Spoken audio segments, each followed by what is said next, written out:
Welcome.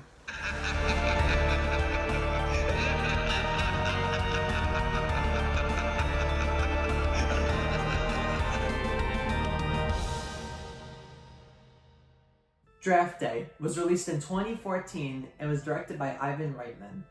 It stars Jennifer Garner, Kevin Costner, and Chadwick Boseman, and is about Sonny Weaver Jr., who is the general manager of the Cleveland Browns, and his day 12 hours before the start of the NFL Draft.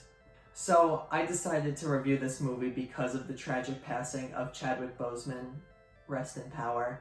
I really love this movie. I think this is one of my favorite sports movies. It's definitely up there for me with like The Waterboy, Any Given Sunday, Rudy, like all of those.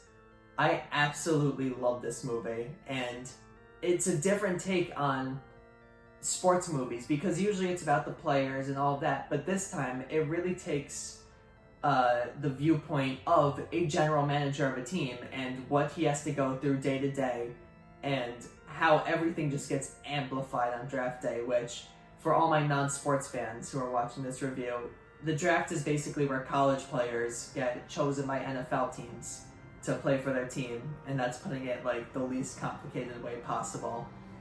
And basically, these players could stink in the NFL or they could do really good, and there's a lot of pressure behind your draft pick. So this isn't a spoiler because this is kind of known in the movie. Sonny Weaver Jr. ends up trading for the number one pick in the NFL draft and giving away a lot. So if he messes it up, he could get fired. And that's the reality of it. But you gotta watch it to see if he gets fired, if he does good, or what happens.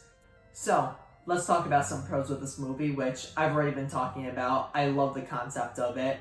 But also the acting is very good. I mean, there's a lot of really good actors in this movie. I mean, Kevin Costner is great. Jennifer Garner does great in her role.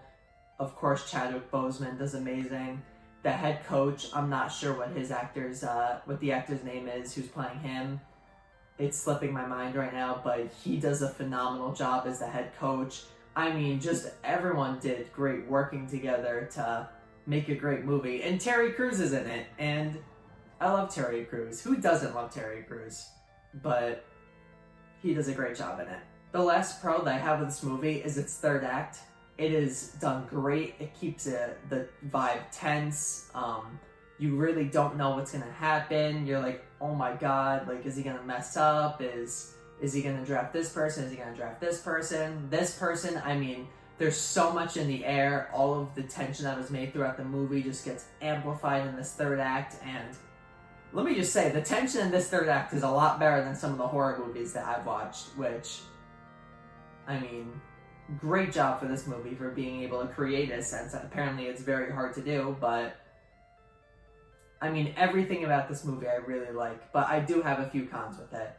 So, in terms of cons, one that I have, which is kind of nitpicky, but it gets really annoying, is the transitions shots. They show a lot of transitions in the beginning, and at first it's like, oh, that's cool that they're doing this. But then it starts to feel like a middle school PowerPoint presentation where every single scene has a transition. And like, you already know in middle school when like you used to put a transition between every single bullet point and slide, that's how it starts to feel. Once you get to that second act, you're like, okay, come on, like, do something else. It gets very annoying very quickly.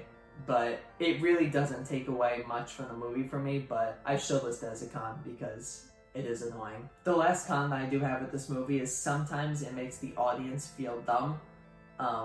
It'll start to over-explain sometimes, which I really don't like. I think you should just keep it as it is, explain what you feel like you need, but don't over-explain, because then you're making your audience out to be stupid. M. Night Shyamalan, a lot of the times, will over-explain in his movies because he believes that his audience won't get his twist. Sadly, in this movie, sometimes the director feels the same way, and we're not that dumb, and we're not stupid, so please don't do that.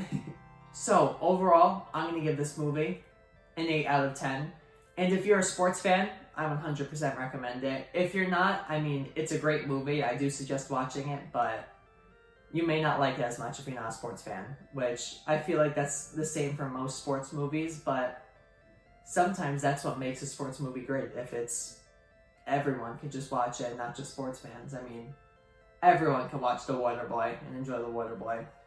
Great sports movie. Rudy is an amazing sports movie. I'm just listing great sports movie now in this review of Draft Day, but I hope you enjoyed Draft Day review.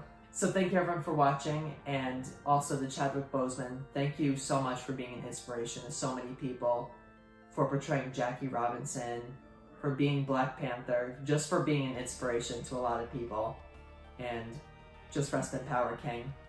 But let's flash forward to the next review.